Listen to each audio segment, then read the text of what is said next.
This is the Greg Bedard Patriots Podcast with Nick Cattles.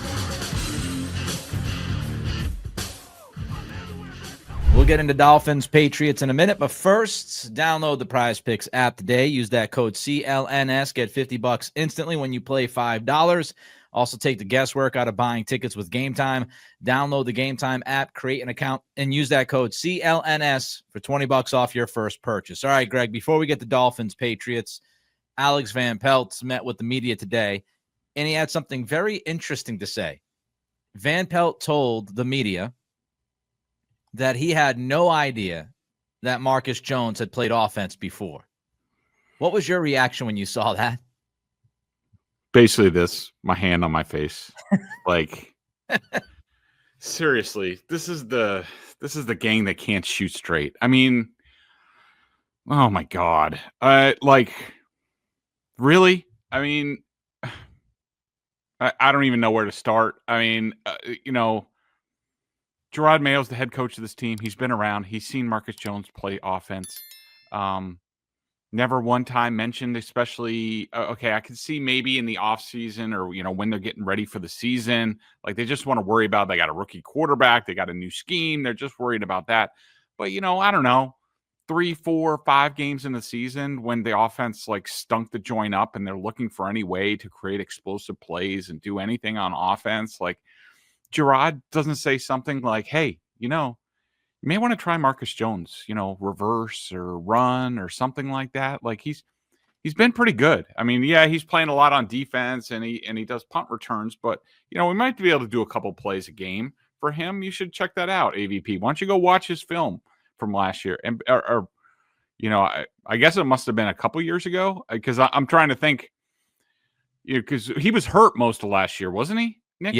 Yeah. So it would have been 2 years ago when he played some on offense or what have you. So I could see why AVP didn't notice it. He probably just watched the previous year's film. I mean, why go 2 years back on a lot of these guys with what's gone on with this offense and people coming in and out? So he probably just looked back at last year and it never came up. But I mean, this is something else that I just put on the head coach and just be like, what are we doing here? Seriously? Let's be on top of things.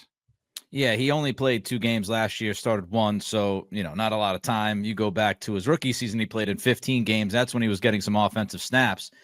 I look at it not only at AVP, but also, as you said, Greg, the rest of the staff. It's not just Mayo, but you have several coaches that were on the staff last year, and nobody brought this up. Nobody brought this to Van Pelt's attention. And I also want to say this. I think it was Zoe. I'm not sure, but I think it was Zoe on Patriots All Access that asked Mayo about utilizing Marcus Jones on offense. This was either last week's episode or 2 weeks ago. And Mayo's response was, well, he's a defensive player. And so I just find it interesting that a week or 2 ago, Mayo's asked about Marcus Jones playing offense, and he brushes it aside saying, well, he's a cornerback, he's a defender and a punt returner. And then a week or 2 later, he's out there getting offensive snaps, even if it were only, 2 snaps. 2 snaps is 2 more than he had the entire year. So, is this a situation again of Mayo, I don't know, throwing stuff up against the wall, not having a clear plan as to how to utilize players in certain spots?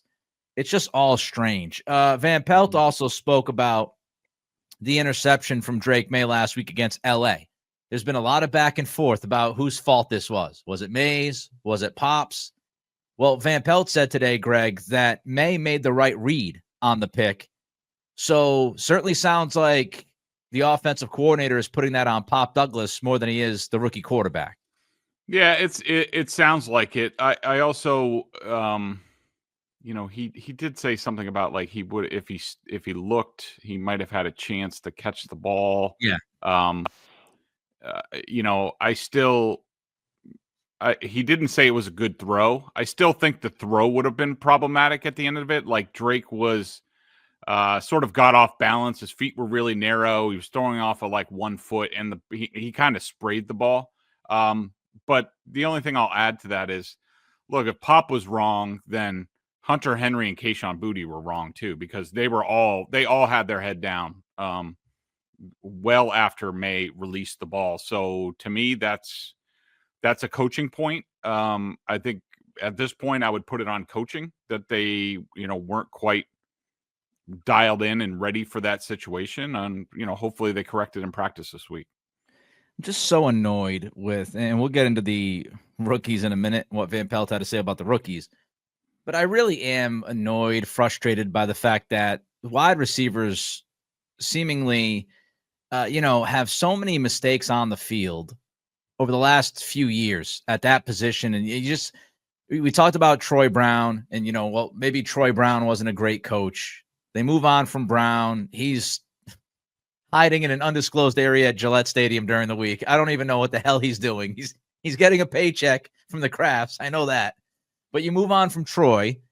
Then you bring Hughes in. Doesn't seem like Hughes is doing a good job. Like, can we get a wide receivers coach in the building that knows his ass from his elbow? Can we try to do that once in a decade? Yeah, I know. And you sort of look back to, Mac Jones's rookie year. And, of course, I was getting into it with some people on Twitter about this because God forbid you mentioned Mac Jones was highly efficient at times during his rookie year, especially in the first half of the season.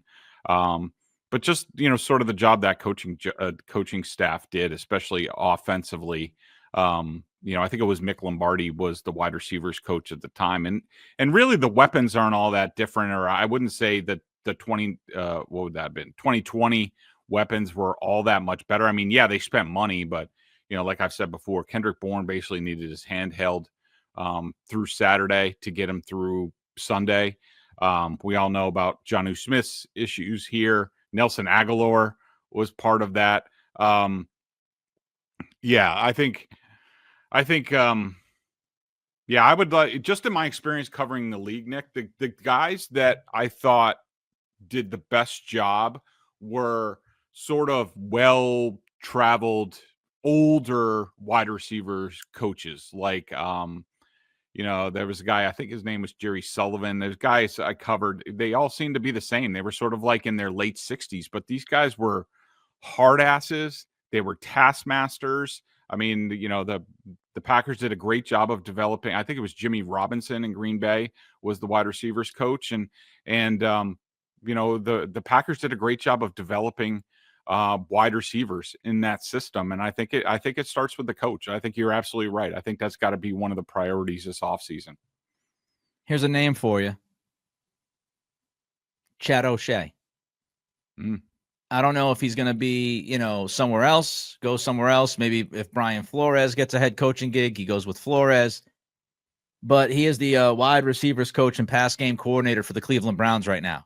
And Cleveland's not doing well last time I checked. So Stefanski, I would say, is on the hot seat. He could easily be popped. If Stefanski is popped, Chad O'Shea is without a job. He worked in Cleveland for the last few years, so he obviously has worked with Van Pelt. He was with Van Pelt when Van Pelt was in Cleveland. Obviously, he has some experience in New England. He was the wide receivers coach here from 2009 to 2018. So I just wonder if O'Shea could possibly be a fit, knowing the Cleveland offense, working in the Cleveland passing game. A lot of those, things that they do in Cleveland is what Van Pelt wants to do. It would seem like a pretty good marriage. We'll see if it comes together. All right, rookies, offensive rookies. Van Pelt said that all offensive rookies will be good players. He said, quote, they have to roll. They're not rookies anymore. When you look at this rookie class, Greg, I mean, you got obviously Jalen Polk, everybody's talking about, but Javon Baker, he made a brief appearance as a kick returner last week before Mayo benched him. Jaheim Bell, there was a lot of talk about Jaheim Bell getting better at practice leading into the game last weekend. Of course, he got an opportunity. He dropped the football, probably cost the Patriots at least 3 points.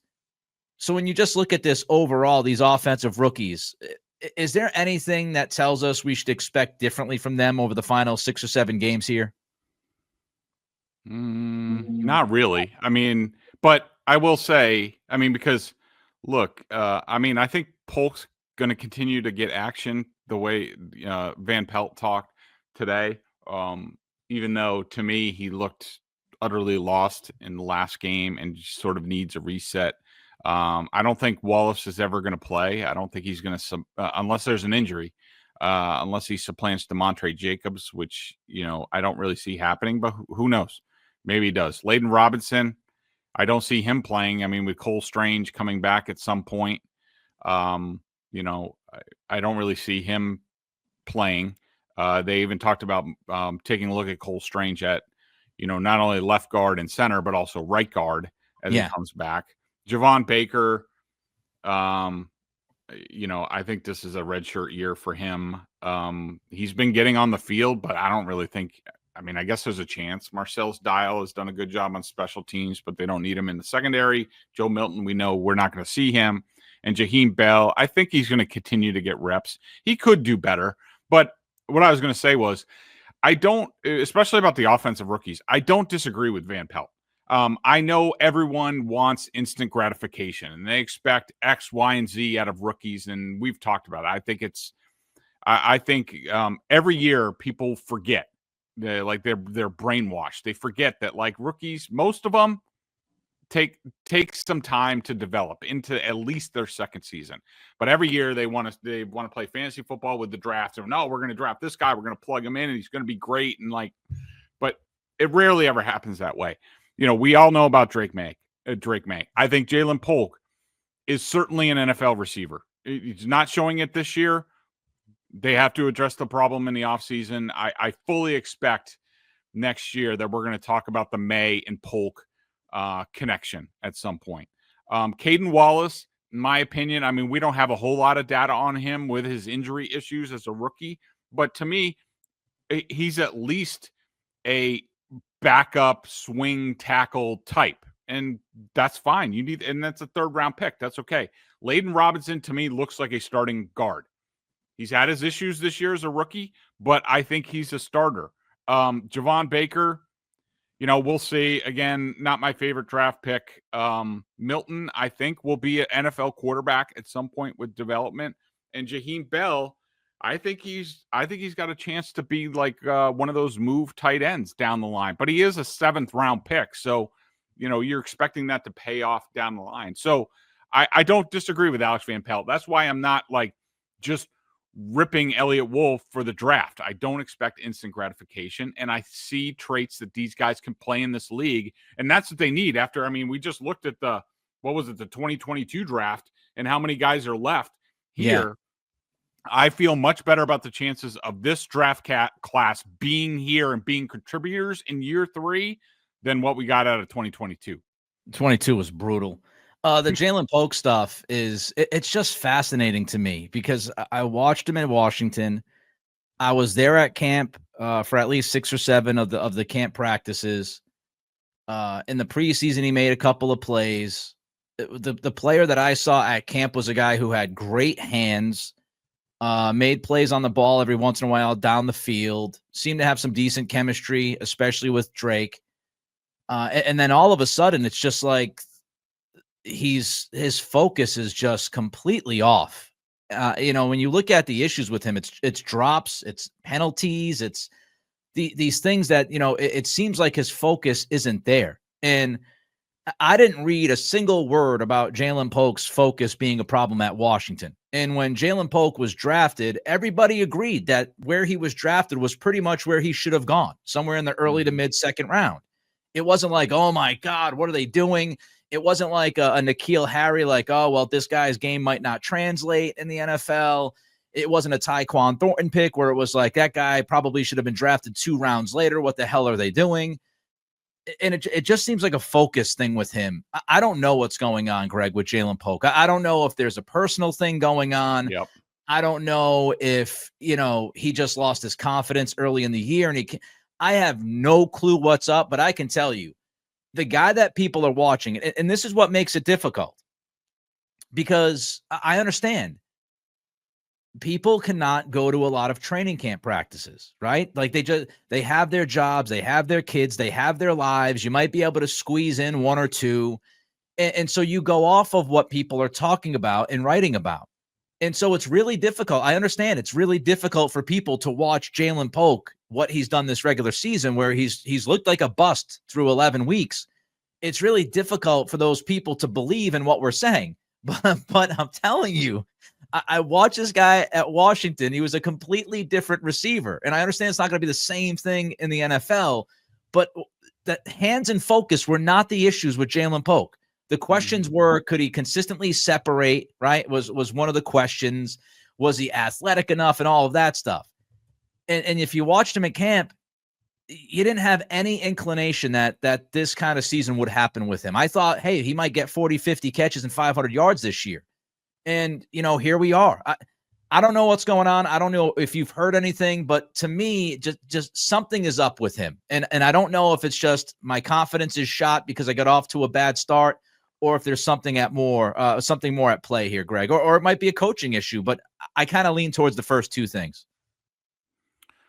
Yeah, I haven't heard anything. There certainly could be something going on with him personally that always could be the case. You just never know. I mean, to me, I think it's a combination of him not fitting the scheme as well as he did in Washington, and he's not getting good enough coaching.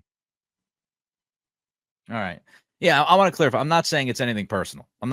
I'm saying when a player loses focus, there's a reason for it. Sometimes it could be personal. Sometimes it's just coaching. Sometimes, like Greg said, he might not be the greatest fit with what they're trying to do right now. It's also obvious. I would say one more thing about Polk before we move on. He's playing a lot in the 12 personnel. If you look at his snaps, he's playing a lot with the two tight ends, which tells me that the coaches feel like he's one of their best blocking wide receivers. Because when you go 12 personnel, you're going to run the football. So I also wonder, it might be time, Greg. I said this on my personal podcast, the Nick Cattles Show. I'll get that plug in there Monday, Wednesday, Friday on YouTube. But I have been surprised that they haven't schemed a couple of easy ones for him. Just to try to get him going. Like on Sunday, I don't know about you, but on Sunday, if it's 12 personnel or it's 11 personnel, whatever they're doing, whenever he's out there, I don't know, man. Get him the football once or twice early and try to get him to feel good, even if it's like a bubble screen or a tunnel screen to try to get him going. I am surprised that they haven't, and I know people might be like, oh, that's force feeding or kind of, giving him a little pat on the head. I don't care. He's your second round pick. I think they've done that the last couple of weeks. Well, certainly the touchdown that they gave him, that was basically like, yes, here, Jalen, here you go. Feel good. They did that, yes, in that game. But I'd still like to see a couple of passes during a football game that between the 20s to try to get him going a little bit. I don't know. Yep. Just two more quick things, Greg, before we get to the game. So Demarcus Covington, we know he's coming off of one of the worst games that he's had as a DC. He was named in that annual hiring cycle list for head coaches. Do you think Covington's year as DC has impacted in a negative way his chance to get a head coaching job in the next year or so? Well, I don't think it's helped. I do. I've always been high on Demarcus. I thought he did excellent work at defensive line. Now, Albert Breer did bring up something interesting. I forget where he said it. But I hadn't really realized it, and I thought about it, and I was like, Bert's right. It's not often that you see a guy jump from defensive line coach to being defensive coordinator and play caller. Normally, those guys have a little bit more experience in the back end, or at least they go from defensive line to linebackers to secondary, or something along those lines, which sort of makes you question, like, does he understand, like, some of the choices that he's making and how that affects the secondary and the ability to cover, and is he going to have a good grasp of marrying pressure and coverage? Certainly interesting questions to talk about. And by the way, related to that, I was watching JT O'Sullivan broke down Matthew Stafford against the Patriots on his YouTube channel, not on his Patreon, so it's out there for anybody to go watch. But especially the Cooper Cup touchdown. Sorry, I don't know why I'm dying. I'm getting choked up about Matthew Stafford's performance. Yeah. He basically was like, he quote unquote said, like, this is LOL defense. Like, he's like, they had 3 over 2 and how they did it. Like, no one passed off Cup. He was wide. I mean, it's not, you won't get an easier touchdown. He was just like, oh my God, this is epically bad defense. And just go watch the rest of it. Cause that wasn't the only time he was sort of laughing at the Patriots. And he didn't even put the one like later in the game. I think it was their last drive where Cooper Kupp was in the slot and they brought Taki on a blitz from left inside linebacker and expected Jelani Tavai to cover Cooper Kupp in the slot from right inside linebacker. I mean, he was wide open. He didn't even break that play down. But anyways, I think Demarcus is a good coach and is going to be a good coach. A lot of those lists have to do with agents and relationships and stuff like that. Yeah, he's nowhere near ready to be a head coach in this league. He might get interviews, probably affiliated with the Rooney Rule and things like that. I mean, that's just sort of the way things go. But, I do think if he does the right things and has longevity and proves as a defensive coordinator, which I think he will, because I do think he's really good. In time, he'll be a serious candidate for being a defensive coordinator. But right now, based on what we've seen this year, hell no. Well, we know that coaches pay attention to texts because that's how Van Pelt found out Marcus Jones wanted to play offense and could play offense. So maybe you should try to text. I don't know if you have Covington's number, but try to text him some adjustments, Greg, that you've seen on film. Maybe he'll take it seriously. I mean, if AVP didn't know about Marcus Jones, then, who knows what Demarcus Covington hasn't been told.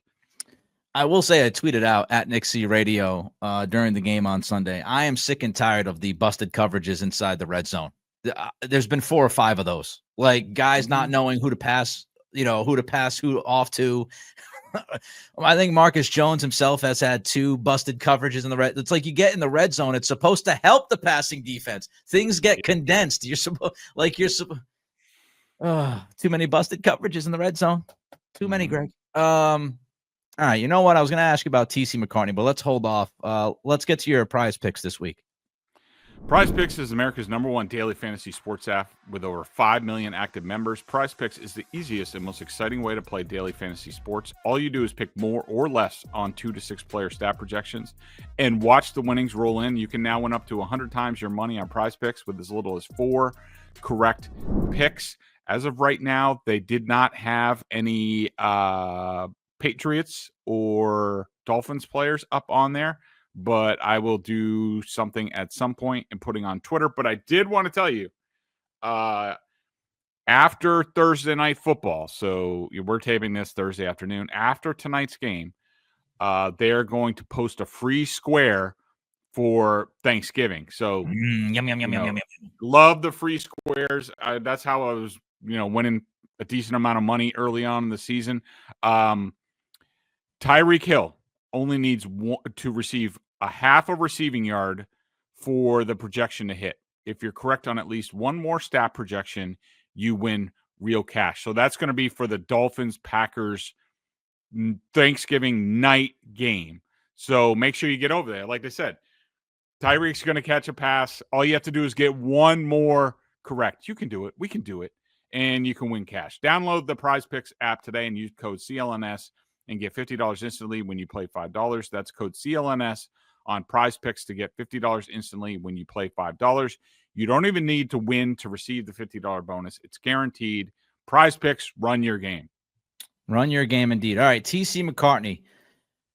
He was listed in that story that Tom Pelissero does. I think it's Pelissero. And McCartney was listed as NFL coaches to watch in future years. Maybe you haven't heard anything or much about TC McCartney, but I'm going to ask you, have you heard anything about TC and his reputation and maybe what's been going on this year? No. All right, then. Yeah. I mean, nobody heard of TC McCartney, but this is the kind of stuff that you get with a rookie quarterback. If a rookie quarterback pops, especially early, people are going to look at the OC, probably pass on Van Pelt. And then they're going to look at the quarterback's coach and be like, who's this TC McCartney? He's also, I forget how it works. He's the He's grandson of the former Colorado head coach. So it's in his blood. His dad was a quarterback at CU. So certainly an interesting candidate. But again, early for a lot of these guys. I mean, they barely unpacked their bags here yet. Can we hold the phone on them being head coaching candidates? All right. Not much. And they are also 3-8. They are. It's true. It's true. All right, let's get to this 3-8 team against the Dolphins this weekend. Let's start with the Dolphins offense versus the Patriots defense. Greg, your thoughts on Miami, what they try to do, and what the Patriots have to do. Yeah, I'm worried about this one, Nick. Great. Yeah, I mean, look, we saw the issues that the Patriots had last week with the Rams, who, similar scheme. We all know Mike McDaniel comes from Sean McVay. I would say Mike McDaniel is Sean McVay's on steroids as far as how much scheme and motion, the pace that they play, and also just the way his team's built. I mean, if the Patriots had that many issues with let's call it a more simplified version of what McDaniel does with no speed out there. Now you're going up against the Dolphins that's souped up with even more speed I would equate Kyron Williams with their running backs. I mean, even though A-Chain to me he's a lot bigger. All those guys, they're big, they're fast. They get them involved in the passing game. You got Tyreek Hill, you got Waddle. They're even getting something out of Jonnu Smith. Even though I think that's a little bit overrated. I saw, they ended up this final score against the Raiders looked good, but it was a close game the entire game. And it didn't really get busted open until Jonnu Smith was left wide open. Oh man, that was touchdown. That was one of the most delicious busted coverages I've ever seen. Nobody was within 30 yards of Jonnu. He's literally just running down the field. I'm still surprised that he caught the pass. I mean, I got to go back and look at it, see if his techniques changed, but I'm sure it didn't, because I always equated him to he was like one of those guys who catches fish at Pike's Place Market in Seattle. Every time he caught a ball, he'd stop his feet. He'd be like, it was like he was trying to catch a fish. That's the way it looked. Just not a natural ball catcher.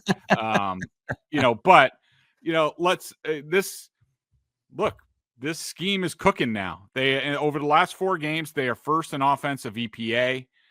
They are first in pass EPA, 15th in run.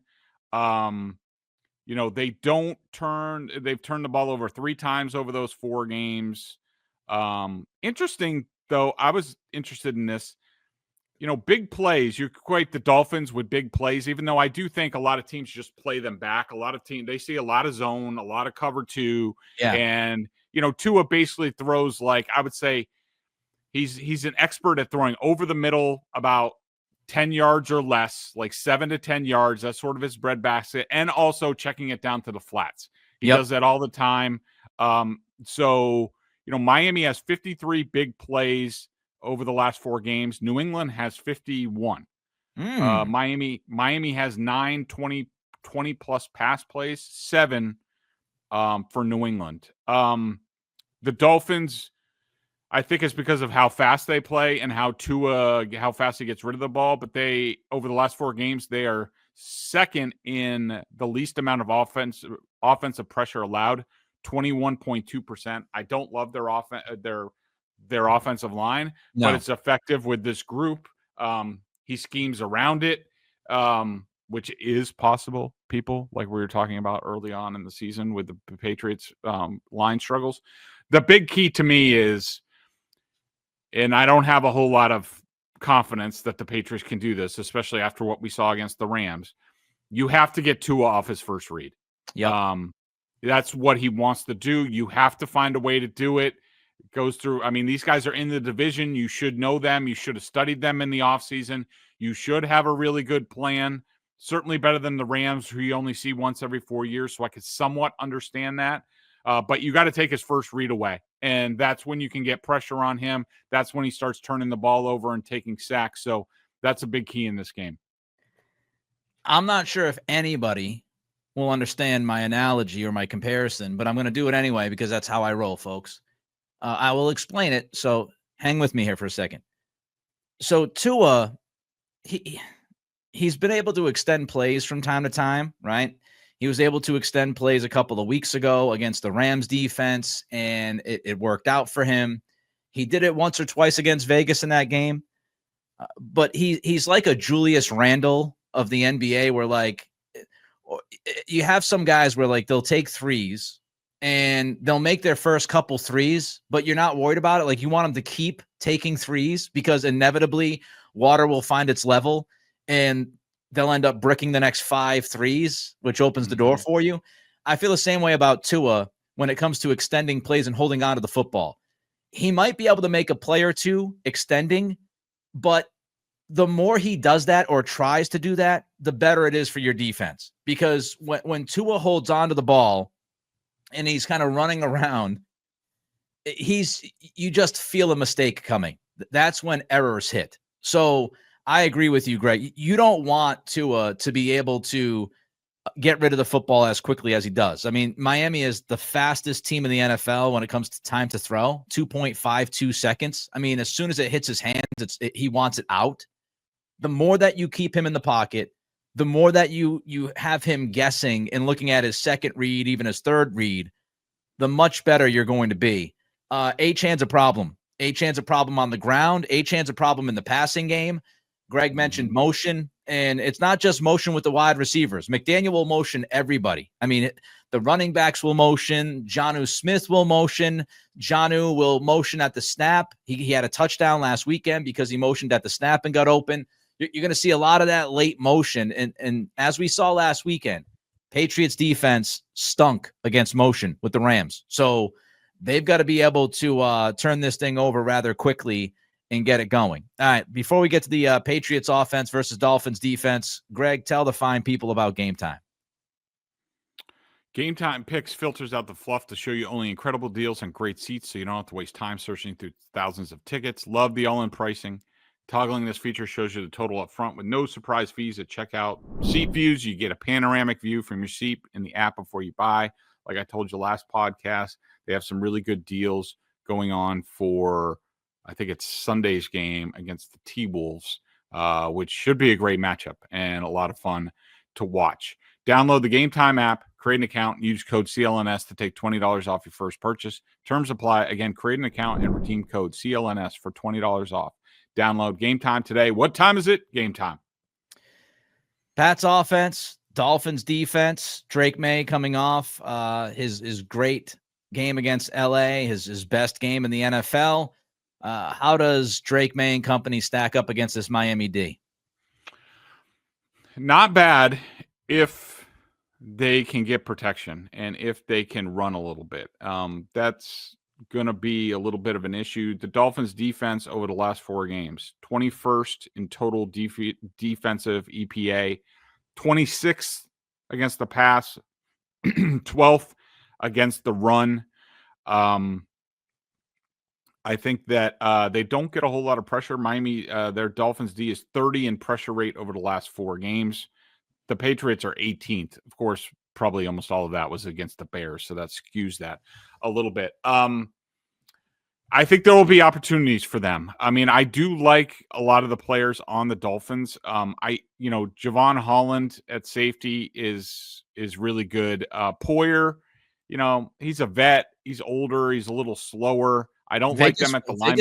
Vegas went at Poyer last week a couple times. They moved Bowers, and I'm sure we'll get into this with the tight ends, but they moved Bowers a couple of times to pull Poyer over to him, and Bowers just ate his lunch. And look, Brock Bowers was also one of the best players in the draft last year. It's not like Pharaoh Brown, with all due respect, is chewing up Poyer, but I do think Poyer's lost a step over the last year or two. Yeah, and I do think that they're like a little bit aggressive, and you do see that with a guy like Poyer at his age. Like, we all slow down a little bit, and we gotta jump the gun a little bit. And I thought there were some opportunities over the head of the safeties that Vegas couldn't really get to at times. But, I think that, I'm worried about. So I think they'll have the ability to make plays down the field. And, Jalen Ramsey is still, really good. I like Kuhu, the slot safety, slot cornerback. I know we might get Storm Duck again at cornerback. All name team. But, this defensive line. What's better? What's the better part of that name, the Storm or the Duck? I think Duck. I was going to go with Storm, which means that it really is one of the greatest names of all time anyway. Yeah, it's awesome. But their defensive line of, Ogba, he's all right, but Seiler inside, Calais Campbell, man. Yep. That guy just never stops. He's still one of the best players in the league. That's a guy, the Patriots should have signed him in the offseason. I don't even know how much he signed for. It couldn't have been that much. And he might not have come to New England, but that's the type of guy that they need going forward to sort of solidify the defensive line and the interior defensive line. And Chop Robinson, the rookie, has done a really good job. They don't get a whole lot of pressure, but he's one of the guys. Over the last 4 games, he's averaging 4.5 pressures a game.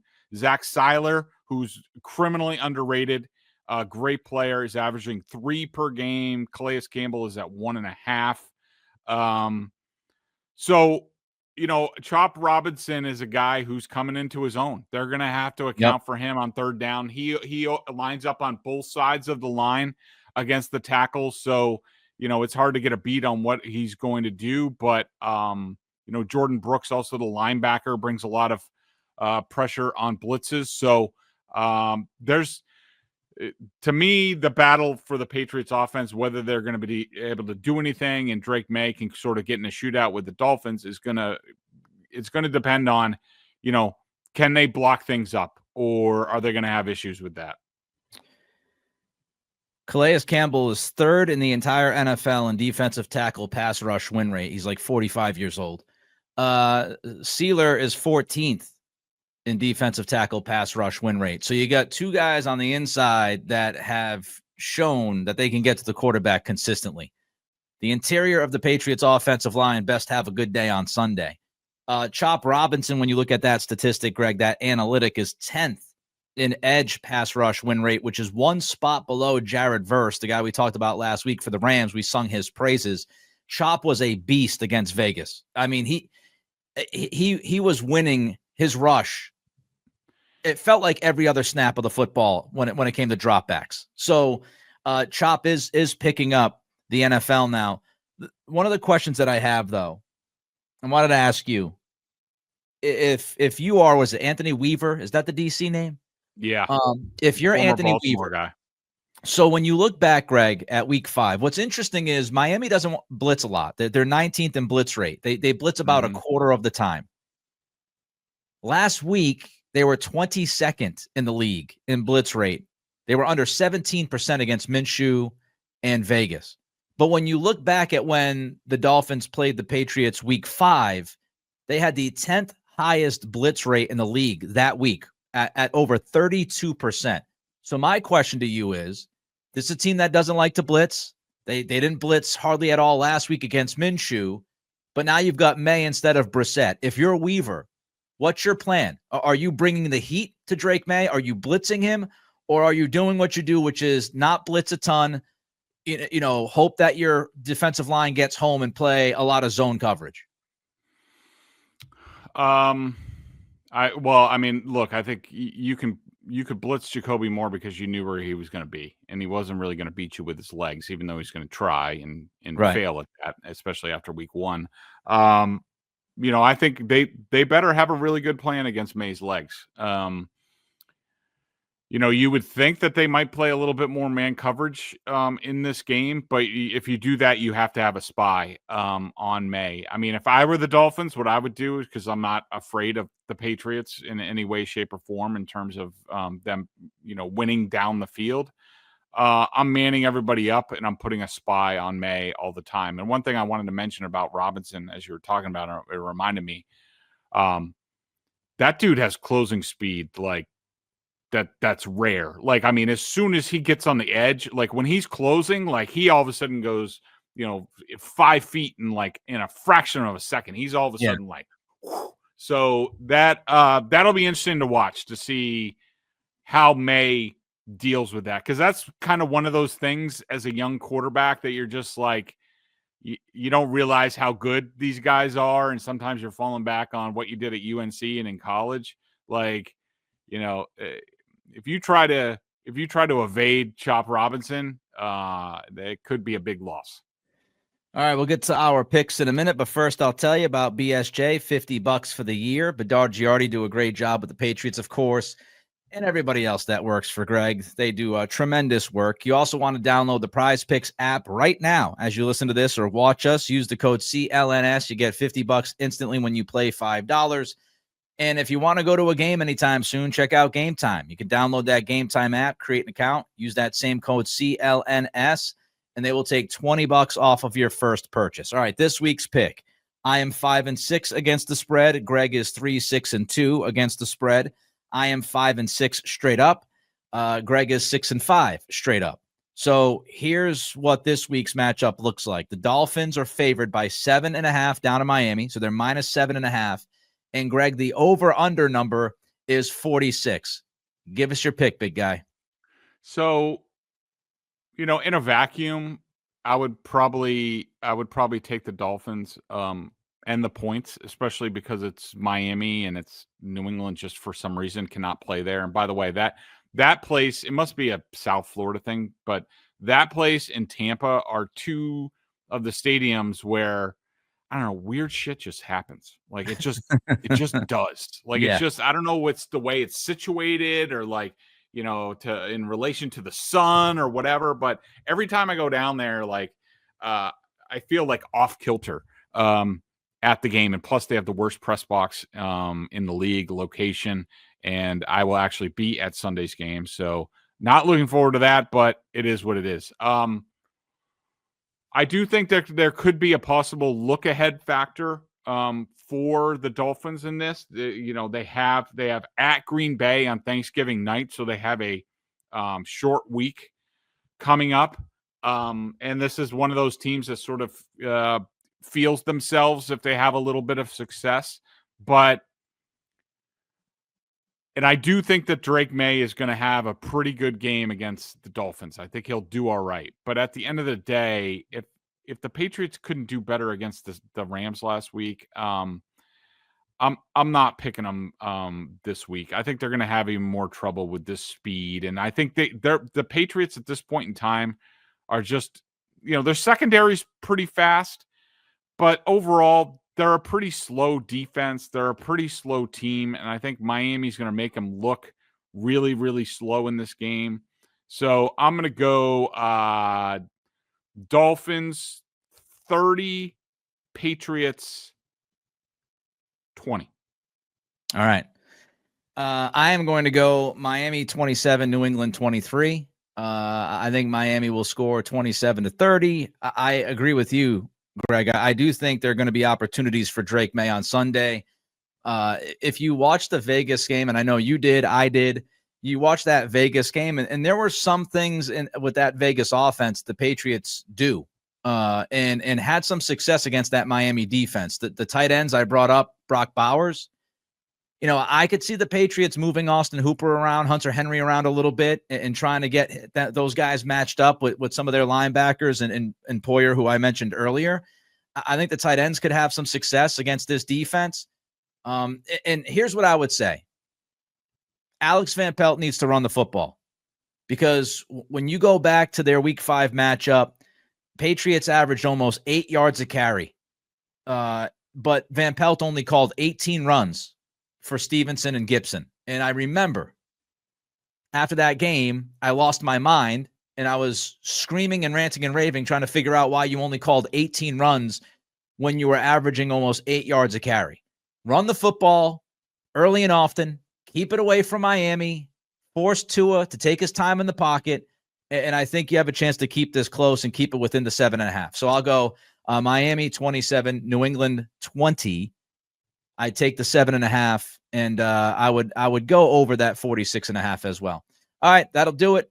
We'll see what happens on Sunday. And by the way, did you notice one thing, everybody out there, that Greg Bedard doesn't go on a lot of road trips, but he just so happened to be able to squeeze a road trip to Miami in late November. This guy, he's got it figured out. He wouldn't send me to, London. I couldn't go to any of these fancy, but my man was ready. When he saw that, schedule, he's got friends down in Miami. Don't forget. Bedard's was a Miami fan. He's got friends down there. He saw, a trip down to Miami late November, right before Thanksgiving. Looks like a fantastic time to maybe go on that trip. Miami Dolphins #1. They're in the air. They're on the ground. They're all so no, but I will say the only reason I'm going on this trip is #1, it was cheap. #2, it's one I love these trips where. So I'm flying down very late on Saturday night, get up, go to the game. I'm on a flight back after the game, 9:30 takeoff. So it's only one night.